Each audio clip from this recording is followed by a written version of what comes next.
Welcome back. You know, it's weird.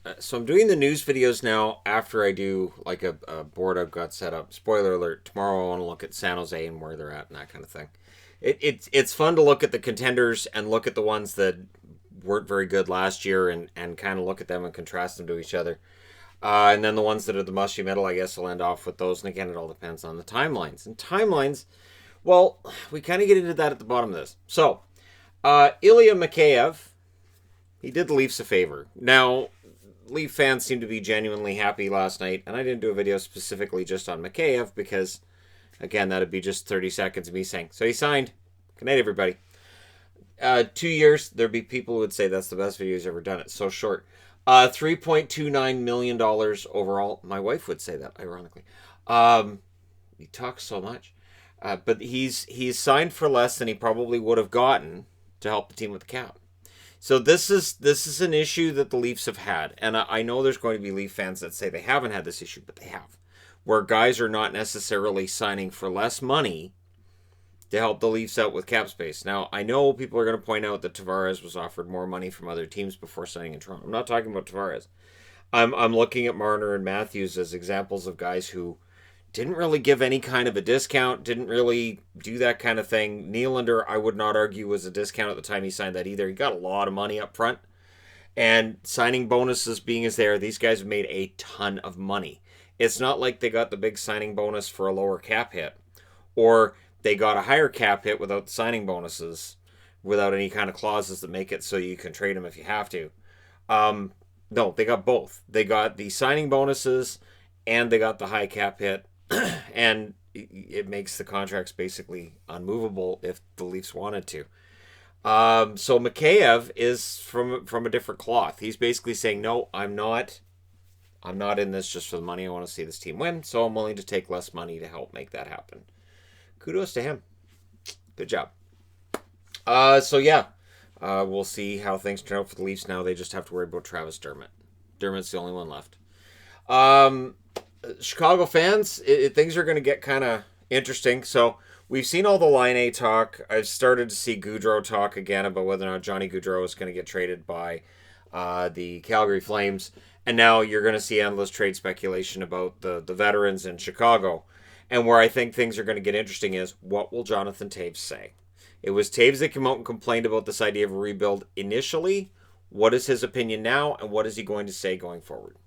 Is he going to say, yep, I'm in this, yeah, I'll do the rebuild, or is he going to say, I'd actually like to go somewhere else with a chance to win another Stanley Cup, which would be completely understandable. But how do you make it happen? So look for endless trade proposals if you're a Chicago fan, and take all of it with a grain of salt. Patrick Laine has been traded how many times since the end of the season? Well, according to rumor mills, you'd think 40 or 50, but he's still a Jet right now. Now, Seattle news. That's right, Seattle. The Seattle Kraken. This is brilliant. This is a very, very smart move. This is a team that brought in a GM in Ron Francis, who I think was underrated in his time in Carolina. They've brought in some very good scouts. They've got some good hockey minds already there, and now they hire Gary Roberts as sports science and performance consultant. That is a smart signing right there. Now I do wonder, like, does this affect Gary Roberts' work with all these players on their skating and strength and all that other stuff that he works with kids on?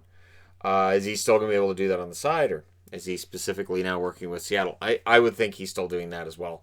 But really, really smart hire by Seattle. It amazes me that Gary Roberts didn't already have this job somewhere else right now. Because honestly, he's done some amazing work. And he's turned some careers around. And now an expansion team's going to have him helping them out with something that's important. And he's been ahead of the curve the whole way. And we'll see how things work out for Seattle, who are about a year away from making their debut. And we have no idea what's going to happen between now and a year from now. It's kind of interesting and terrifying and all that stuff that 2020 is and all that. Now, normally when an American Hockey League level player signs, I don't put it on the board because there's been a lot of them. But Zach Senison, it's worthy of note because he signs 2 years. It's a league minimum deal. This, of course, is a player that Boston drafted in the first round in 2015, along with Sporil and DeBrusque. DeBrusque has panned out. Senison and Sporil, not as much. To the point where when I'm looking at Boston's defense with the loss of Krug, it never enters my mind that Sporil might be a top 6 guy. No. So Senison stands out because when they drafted him, the idea was they thought he was going to be a really good goal scorer, kind of a sniper. And they could have drafted him in later rounds, but no, we're going to draft him in the first round. We believe in this guy. And they passed on, I think, future Hall of Famers in guys like Barzal. I don't want to say Besser is a future Hall of Famer or Konechny necessarily, but they passed on these guys. Kyle Connor, they passed on. If this channel had existed in 2015 and there'd been a live stream of that draft, my absolute freak out at those 3 draft picks in a row by Boston would have been epic.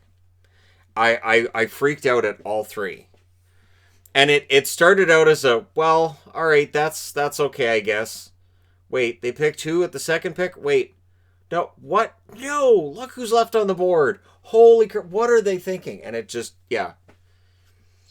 I can't imagine how much swearing might have been in that. There would have likely been a lot of swearing. It probably would have been kind of sort of ugly. But anyways, didn't happen. If I'd been more forward thinking at the time, it might have. If I had thought, what if Boston screws up 2 out of 3 picks? We can argue 1 out of 3 makes it, but 2 out of 3 are screw ups. Not only that, but they had 3 picks in a row, and the rumors going into the draft were that Boston was trying to move up. And then they weren't able to move up, and I thought, well, at least there's some good players there. They can get Barzal at the very least. No, they didn't. No. What about Konechny? No? Okay. And Konechny I liked because of his connection to Bo Horvat. So anyways, there you go. Senison, staying with the Boston Bruins, 2 years league minimum. He played, I believe, 4 games for them this last year with 2 assists. Michael Ferland. So for anybody who's wondering how Ferland's doing, he's apparently feeling okay and he's skating. But when you're dealing with concussion issues, when you're dealing with long-term injuries, getting out on the ice, skating around and feeling good is one thing. Being in game action is another.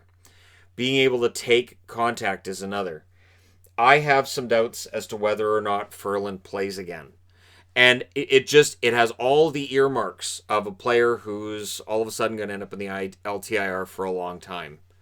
I think of like Nathan Horton. Nathan Horton, it was one of those nagging things, and then all of a sudden, he's not coming back. And Ferland, it sort of feels that way about, I want to be wrong. I want to see Michael Ferland playing on the Canucks, whether it's on second or third line, and I want to see him 100% okay for next season.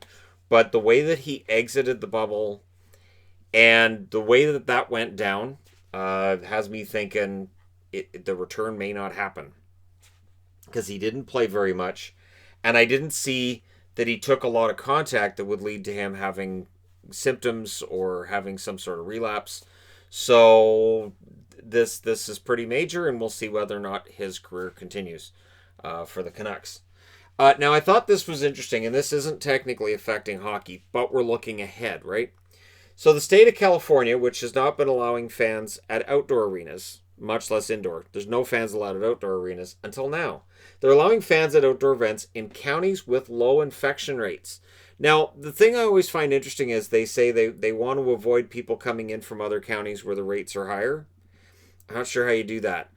And it is interesting to me with the U.S. and seeing, well, from this state to this state, you need to isolate. And I'm thinking, well, who patrols that? Because you can travel between states, and it's not like there's a boundary. It's the same as, it's not like there's a boundary between Canadian provinces either. But it is interesting to me when I see, well, if you've gone from here to here and back, then you should probably isolate. But who patrols that? And I don't know. Like it's a country of more than 350 million people. I don't know how you patrol any of this. But I will say they are allowing up to 16,000 fans at Levi's Stadium in San Francisco.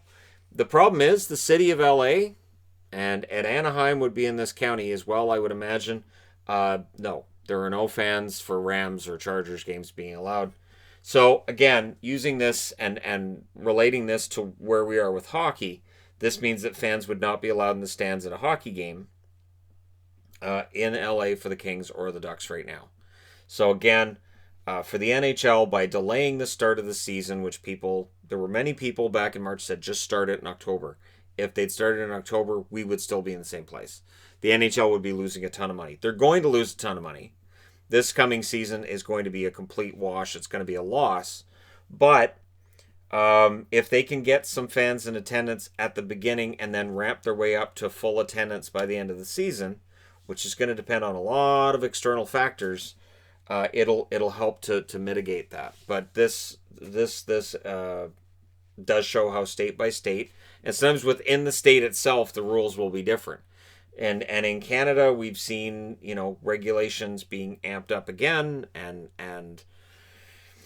I mean, it's not a full lockdown, but it kind of sort of is on some levels, depending on what you're doing. So it is all over the place. 2020's been that way, but there are some areas where they're figuring out the best way to do it and keep people healthy at the same time. So we'll see what happens going forward, and I'll report on this when things change with certain states, with definitely in Canadian provinces as well, in terms of fans being allowed in attendance for events, and when we start to see that. So we're getting close to November and then December, and of course it's been said that maybe by the end of December there'll be mitigating factors that will start to allow relaxations of regulations, and early in 2021 we'll have fans in attendance, I would think, everywhere.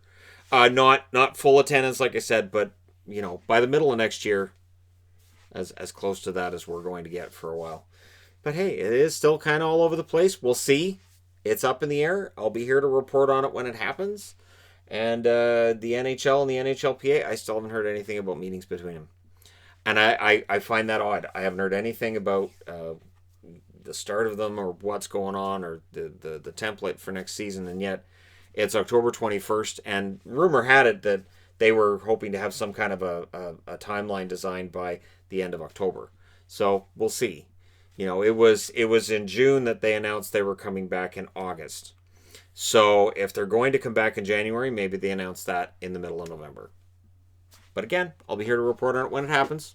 Let me know your thoughts in the comment section below as always. Don't forget to hit like and subscribe if you're browsing your way through. You just happened upon this video. Thank you guys so much for watching, for all of your support throughout. I will talk to you again soon.